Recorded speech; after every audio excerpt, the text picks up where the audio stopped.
papansinin nyo, start siya pero wala siyang power, wala siyang acceleration, wala siyang power. Ayan ang nangyayari.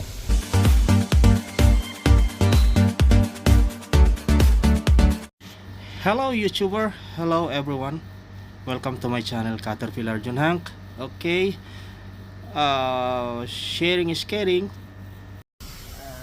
Related dito, pero sino man yung makapanood na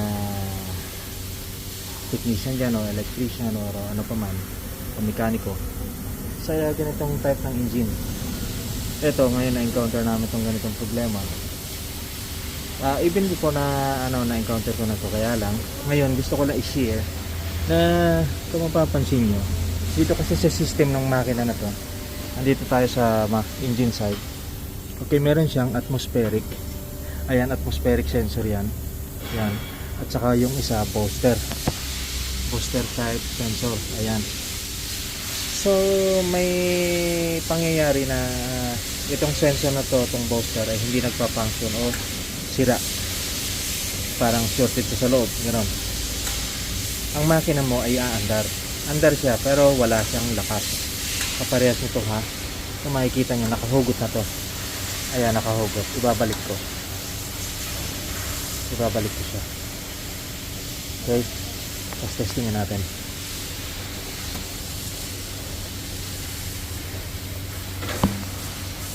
Ayan, nakabalik na. Papansinin nyo, start siya pero wala siyang power, wala siyang acceleration, wala siyang power. Ayan ang nangyayari doon sa sensor na yun kapag yan ay may problema o sira. So ito na siya, tatanggalin natin. Ayan na, nakapix na ng maayos yan. Huhugutin natin ito. Ito yung booster pressure sensor. Ito yung nakalagay sa pwesto ng intake ng makina. Hindi ko siya huhugutin ng sagad.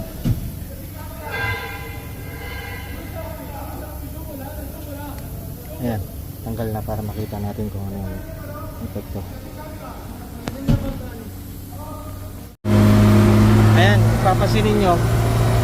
Ayan o.